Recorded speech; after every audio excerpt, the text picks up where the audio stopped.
अहिंसा तीर्थ प्रणेता, अहिंसा तीर्थ प्रणेता, जय जय हो भारत गौरव, राष्ट्र संत प्रमुख सागर। स्वर्णिम स्वर्ण जयंती का अवसर ये महान है, मिलकर हम मनाएंगे, गुरुवर देश की शान है, प्रमुख सागर। जय हो गुरुवर, प्रमुख सागर।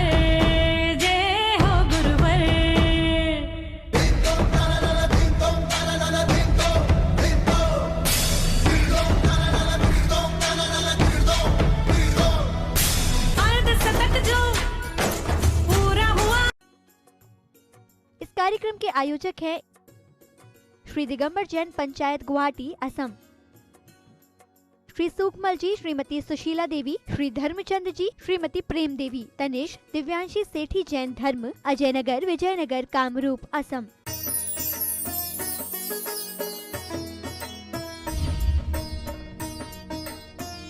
आचार्य भगवान पुष्पा स्वामी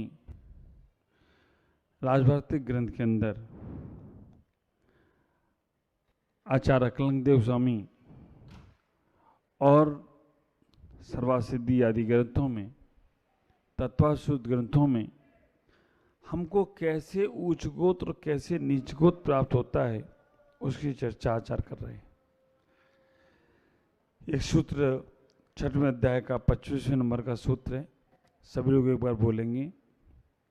परात्म निंदा प्रशंसे सद सद गुणोच्छादनोद भावेन चा नीच गोत्र से। आप विचार करके रखना, आचार्य भगवान ने यहाँ पर हम सबको एक मार्गदर्शन दे दिया कि नीच गोत्र का आश्रव कैसे हो रहा है। पर आत्म निंदा आत्म प्रशंसे सद सद गुणोच्छादनोद भावने च नीच गोत्रस्य। कहने का तात्पर्य है परात्म निंदा, दूसरे की निंदा, आत्म प्रशंसा, अपनी प्रशंसा, दूसरों के अवगुणों को उजागर करना और स्वयं के अवगुणों को बढ़ा चढ़ाकर प्रशंसा रूप करना, ऐसे सब चीजों से नीच गोत्र का। आचार्य यहाँ पर कह रहे हैं सर्वासिद्धि में जो व्यक्ति अपने जीवन में आत्म प्रशंसा में लगा है और दूसरों की निंदा आलोचना करता है, उसे नीच गोत्र का आश्रय होता है। गोत्र का मतलब है हमारी जाति, हम किस जाति में, कौन से गोत्र में हमने जन्म लिया।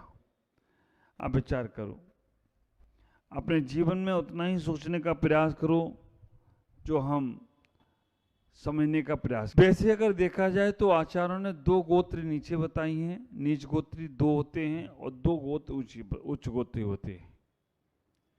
गति कितनी है? 4 गतियों में 2 गति वाले जीव नीच गोत्री रहते हैं और 2 गति वाले जीव उच्च गोत्री होते हैं। तो कौन कौन से नीच गोत्री हैं? तो आचार्यों ने कहा नरक गति के जो जीव हैं वो नीच गोत्री ही रहेंगे। तिर्यज गति के जो जीव है वो नीच गोत्री ही रहेंगे। मनुष्य गति और देव गति के जो जीव है वो उच्च गोत्री होते हैं। अब आप विचार करके रखना, नरक और तिर्यंच को नीच गोत्री बता दिया, मनुष्य और तिर्यंचों को उच्च गोत्री बता दिया। अब हम इससे इतना समझने का प्रयास करें, नारकी जीव हैं, व्रत नियम संयम नहीं ले सकते हैं, लेकिन सम्यक दर्शन तो प्राप्त कर सकते हैं, फिर भी वो उच्च गोत्री नहीं होंगे। तिर्यंच जो है वो सम्यक दृष्टि के साथ वृत्ति भी हो सकते हैं, फिर भी वो उच्च गोत्री नहीं है। मनुष्य जो है वो निर्वाण को प्राप्त कर सकता है, इसलिए उसको उच्च गोत्री कह दिया। और देव जो हैं भगवान के पंचकल्याणकों में पहुंचते हैं और भगवान के पंचकल्याणकों में उत्सव मनाते हैं, नंदीश्वर दीप आदि की वंदना करते हैं, इसलिए उन्हें उच्च गोत्री कह दिया। अब हम मनुष्य पर्याय में अगर आने का प्रयास करें तो मनुष्य पर्याय में ऐसी बहुत सी जातियां हैं जिनको हम नीच गोत्री कहते हैं और बहुत सी ऐसी जातियां हैं जिनको हम उच्च गोत्री करते हैं। हम उनका खुलासा नहीं करेंगे, केवल उनके कार्यों का खुलासा करेंगे। उन कार्यों से आप समझ जाएं कि आप नीच गोत्री हैं या उच्च गोत्री हैं। हमने उच्च कुल में जन्म लिया और जन्म लेने के बाद हम काम नीच गोत्र के करते हैं, हम कुछ गलत काम कर रहे हैं, तो उच्च कुल में जन्म लेने के बाद भी हम नीच गोत्री रहें तो कोई आश्चर्य की बात नहीं। और आचार्यों ने कह दिया कि तुमने नीच गोत्र में जन्म लिया लेकिन काम अच्छे करे हैं तो आप उच्च गोत्री भी हो जाओ तो कोई आश्चर्य की बात नहीं है। कई बार आप लोग सुनते भी होंगे गांधी जी का वो स्लोगन, व्यक्ति जन्म से नहीं कर्म से महान होता है, सुनते। तो आप विचार करके रखना, वो बात यहाँ कहने का प्रयास कर रहे हैं कि हम जन्म से नहीं कर्म से महान होते हैं। तो मोक्ष मार्ग में आपका जन्म तो है सो है ही, लेकिन कर्म बहुत आगे आने का प्रयास करते हैं। जन्म तुमने ले लिया अच्छे कुल में, अच्छे में, लेकिन कर्म तुम्हारे ऐसे खराब हैं कि अच्छे कुल में जन्म लेने वाले भी नरक चले गए। ख्याल करो। अगर हम देखने का प्रयास करें, रामायण का उदाहरण लेने का प्रयास करें, तो रामायण में अयोध्या में अच्छे लोग ही थे, लेकिन अयोध्या में कुछ खराब लोग भी थे। अयोध्या में अच्छे लोग ही थे, सबको मालूम है। अयोध्या का नाम लेते ही सबका मन, और अभी तो राम मंदिर का कार्यक्रम 22 जनवरी का, ऐसा मन सबके प्रफुल्लित हो रहे हैं। ख्याल करो। तो अयोध्या में सब अच्छे ही नहीं थे, कुछ खराब भी थे। और लंका का नाम लिया जाए तो कहते हैं कि सब अच्छे, सब खराब थे, वहां अच्छे कोई नहीं थे। लेकिन लंका में भी अच्छे लोग थे, लंका में भी अच्छे लोग थे और अयोध्या में भी खराब लोग थे। अब हमें समझने का प्रयास करना है कि अयोध्या में देखा जाए भगवान राम और सब तो अच्छे थे, लेकिन मंथरा जैसे लोग भी अयोध्या में ही रहते, कोई लंका में नहीं रहते थे। और कैकई को भी जब बोलते हैं कि कैकई जैसे लोग भी अयोध्या में ही रहते थे और उन्होंने वहां पर रहकर ही क्या क्या किया। ये हिंदू संप्रदाय की रामायण बोलती है, जैन संप्रदाय की। आप विचार करके रखना, लंका में सारे लोग खराब थे ऐसा नहीं कह सकते, वहां विभीषण जैसे लोग अच्छे भी थे और त्रिजटा जैसे लोग भी अच्छे थे, जिन्हें अशोक वाटिका में सीता का बहुत ख्याल रखा, मां से भी ज्यादा ख्याल रखा। तो हमें इतना ही ख्याल करके रखें अपने जीवन में कि हमने अगर अपने कार्य, अपने विचार, अपने जीवन को अगर खराब कर लिया तो हम उच्च गोत्र में भी जन्म लेने के बाद नीच गोत्री हैं। ख्याल करो। हम वैष्णव का पालन करते हैं, हम शराब आदि पीते हैं, हम नॉनवेज आदि खाते हैं, हम और कोई गलत चीज़ों का सेवन करते हैं, वैश्य सेवन आदि करते हैं, जुआ खेलते हैं। ये सारी चीज़ें हमें नीच गोत्री बना रही हैं। भले ही हम अपने कॉलर को ऊंचा कर कर हम बहुत कुछ आगे चलने का प्रयास करें, लेकिन कर्म तुम्हें नीच गोत्र में लेके जाने वाले। आज नहीं तो कल तुम्हारे वो अशुभ परिणाम, अशुभ विचार, अशुभ भाव तुम्हें नीच गोत्री ले जाएंगे। आचार्यों ने यहां पर कह दिया कि दूसरों की निंदा और चुगली करना, दूसरों की हंसी उड़ाना एवं मजाक बनाना, यह सब नीच गोत्र के आश्रम के कारण हैं। आत्म प्रशंसा और पर निंदा, अपनी प्रशंसा करने के पुल बांधे जाते हो, मैंने ये किया, मैंने वो किया, मैं ऐसा करने वाला हूं, मैंने ऐसा कर दिया। ये सब तुम्हारे नीच गोत्र के कारण बनेंगे। और दूसरे ने कोई अच्छा काम किया हो तो उसको अच्छा काम की प्रशंसा करना ही नहीं, उसने क्या किया। मैं कभी बोलता हूं ना, अपना बच्चा पास हो जाए तो मेहनत करके पास हुआ है ना, बहुत दिन रात पढ़ाई करी है। और पड़ोसी का पास हो जाए तो ले दे के पास हुआ है, इसने तो नकल किया होगा। ख्याल करके रखना, जब तुम्हारे मन में दूसरों के प्रति प्रशंसा के भाव आने लगे, जब तुम्हारे मन में दूसरों के प्रति अच्छे भाव आने लगे, तो समझना तुम्हारा उच्च गोत्र का आश्रव शुरू हो गया। और दूसरों के बारे में निंदा का भाव आता है, दूसरों के बारे में गलत भाव आते हैं, तो आपका नीच गोत्र का आश्रव चल रहा है, सतत चल रहा है। इतना ही विचार करो। हम अपने पास जो हमारे गुण अवगुण हैं, कर्म काटने का सबसे अच्छा तरीका है कर्म को, अच्छे कर्म को छिपा के करो और बुरे कर्म को छपा के करो। देखो, किसान होता है, बीज की फसल अच्छी बोना है तो वो बीज को छिपा के रखता है, मिट्टी के नीचे छिपाता है। जब मिट्टी के नीचे छिपाता है तो वो बीज बहुत अच्छी फसल दे जाते हैं। और आप देखना, जिन पेड़ों की जड़ें जितनी नीचे जाती हैं वो पेड़ उतने समय तक टिके रहते हैं, मजबूत रहते हैं। और जिन पेड़ों की जड़ें नीचे नहीं जाती हैं उन्हें कोई बच्चा भी आगे निकाल के बाहर कर देता है। तो हमारे जो अच्छे कर्म हैं, अक्सर आप सुनते होंगे, बड़े बड़ाई ना करें, बड़े ना बोलें बोल, और हीरा मुख से ना कहे लाख हमारा बोल। तो आप अपनी प्रशंसा के क्यों पुल बांधे जा रहे हो? अगर सूर्य निकला है तो सूर्य के गुण तो सब गाएंगे, फूल खिला है तो फूल की प्रशंसा सब करेंगे। आप इतना ही विचार करके रखो, अपने कार्य अच्छे करते चले जाओ, तुम्हारे अच्छे काम तुम्हारे अपने आप यश और ख्याति को फैलाने का प्रयास करेंगे। और बहुत से लोग संसार में ऐसे होते हैं जो करते धरते कुछ नहीं है, केवल नाम चाहते हैं। तो कैसे नाम होगा? हमें इतना ही विचार करके रखना, जबरदस्ती हम किसी से नाम करा भी लेंगे, थोड़े दिन बाद वो नाम खत्म हो जाएगा, क्योंकि वो नाम केवल दिमाग में बसा है। और जब हमारे भावों परिणामों से लोगों के दिल में हम बस जाएंगे तो वो नाम हमेशा हमेशा रहेगा। तो आप विचार करो, आचार्य यहाँ कह रहे हैं कि उमा स्वामी आचार्य कह रहे हैं, अपनी प्रशंसा आत्म प्रशंसा करना और दूसरों की निंदा करना नीच गोत्र का आश्रव है। निंदा किसे कहते हैं? आचार्यों ने कह दिया, निंदा कहते किसे हैं?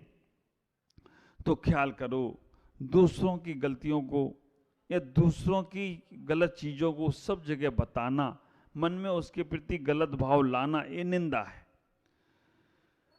अपने अवगुणों को गुण रूप में सबको बताना, जो तुम्हारे अवगुण हैं उन्हें गुण रूप में बताना, और दूसरों के गुणों को अवगुण रूप में बताना, इससे भी नीच गोत्र का असर होता है।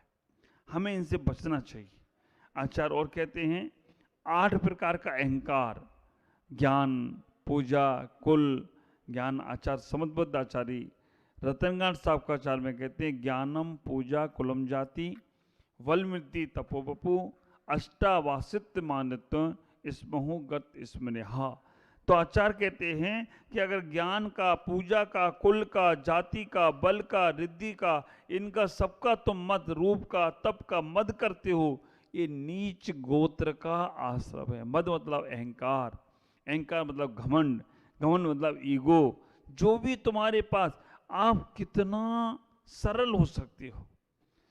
जो व्यक्ति सरल होता है ना, वो तरल होता है, हर जगह रास्ता बना लेता है। तो आचार्य यहाँ कह रहे हैं कि अपने से बड़ों का अनादर करना भी नीच गोत्र का आश्रम है। अगर आप अपने से बड़ों का अनादर करते हो, घर में हो, परिवार में हो, समाज में हो, कोई भी बड़े बुजुर्ग हैं, तुमसे ज्ञान में बड़े हैं, तप में बड़े हैं, संयम में बड़े हैं, आप विचार करके रखना, उम्र में भी बड़े हैं, तो भी अपमान नहीं करना। मोक्ष मार्ग में आचार्यों ने कह दिया कि 100 वर्ष पुरानी आर्का हो और 1 दिन का मुनि हो, तो भी 100 वर्ष पुरानी वो आर्का वो मुनि को नमस्कार करती है, कितनी बड़ी हो। तो ऐसे ही आचार्यों ने कह दिया कि अगर 50 साल का आदमी हो और 50 साल का आदमी अगर संयम नहीं लिया है, 20 साल का कोई साधु हो तो 20 साल के साधु को नमस्कार करता है। बड़ों के आदर। अब कभी कभी क्या होता है कि हम संयम में बड़े हो गए, लेकिन हमसे उम्र में बड़े कोई हैं तो हम उन्हें अपमानित नहीं करेंगे, हम उन्हें आदर से, व्यवहार से, लेकिन हम उन्हें नमस्कार भी नहीं करेंगे, उन्हें आदर सम्मान ऐसा देंगे कि उन्हें हीन भावना ना आए।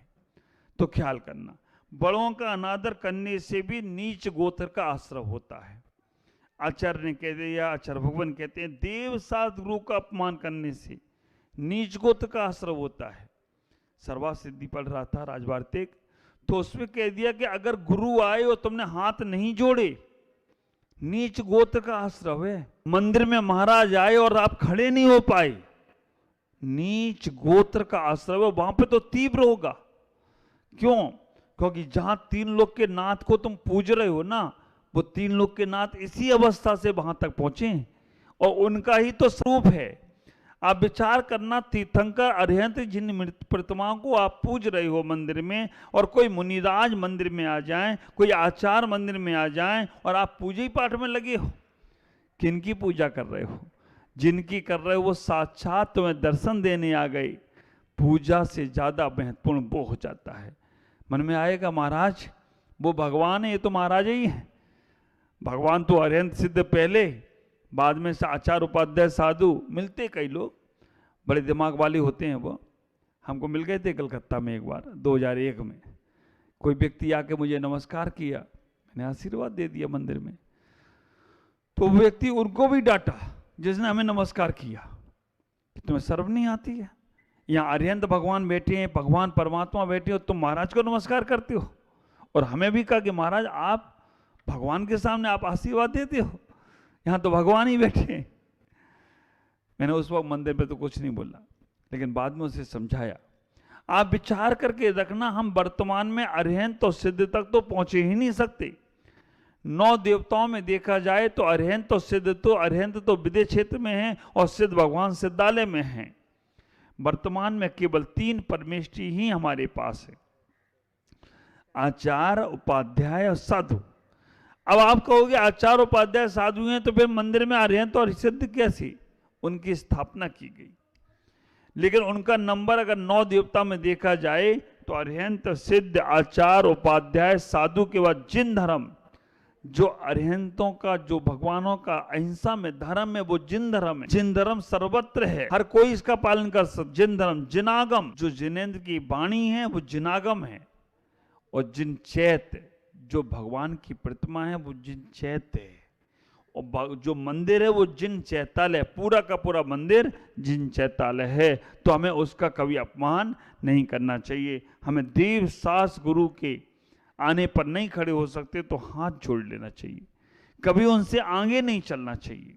नीच गोत्र का आश्रम आचार्य उमा स्वामी को मानते हो, अगर सर्वासिद्धि पूजपा स्वामी को मानते हो, अकलंक देव को मानते हो, तो उनको पढ़कर एक बार जरूर समझ लेना, और नहीं तो बड़ी बड़ी बातें करते रहो, और जब वो आए उस वक्त तुम उन्हें सम्मान और आदर नहीं दे पाए तो समझ के रखना नीच गोत्र के आश्रम कर रहे हो। और आचार्यों ने कह दिया कि हम अपने आप को उच्च गोत्री समझते हैं और हम काम अच्छे नहीं करते हैं, तो हमारा नीच गोत्र में जन्म होना निश्चित हो गया। आपका बच्चा भी कोई गलत काम करता है, गलत हरकतें करता है, गलत चीज़ें करता है, तो हमें लगता है ना ये तो बच्चा कोई काम का नहीं है, ये तो बच्चा नालायक है, उदंड है। हम उसको अपना बेटा कहने में भी शर्म लगती है कि उदंड है, ये व्यसनी हो गया, बड़ा हो जाए व्यसन करने लग जाए, तो हम क्या करते हैं उसके लिए? हम सोचते कि इससे कब पीछा छूटेगा।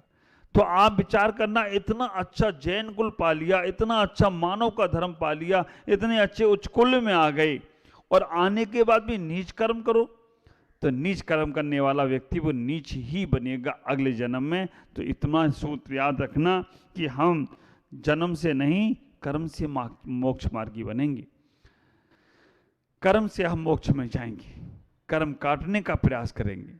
ख्याल कर, जन्म जैन कुल में लिया है, कर्म भी अच्छे करते चले जाएं, अच्छे भाव बनाते जाएं, अच्छे परिणाम बनाते जाएं। ये सब बातें और कहीं धर्म में सुनने को नहीं मिलेंगी, केवल जैन कर्म में तुमने जन्म लिया इसलिए आपको मिल रही हैं।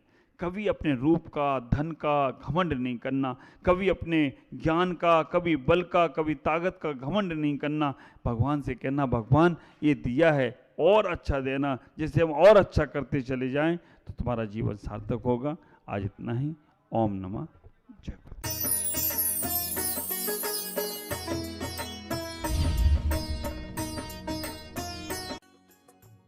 इस कार्यक्रम के आयोजक थे श्री दिगंबर जैन पंचायत गुवाहाटी असम, श्री सुकमल जी, श्रीमती सुशीला देवी, श्री धर्मचंद जी, श्रीमती प्रेम देवी, तनिष दिव्यांशी सेठी जैन धर्म, अजय नगर, विजयनगर, कामरूप, असम। अहिंसा तीर्थ प्रणेता, अहिंसा तीर्थ प्रणेता, जय जय हो भारत गौरव, राष्ट्र संत प्रमुख सागर। स्वर्णिम स्वर्ण जयंती का अवसर ये महान है, मिलकर हम मनाएंगे प्रमुख सागर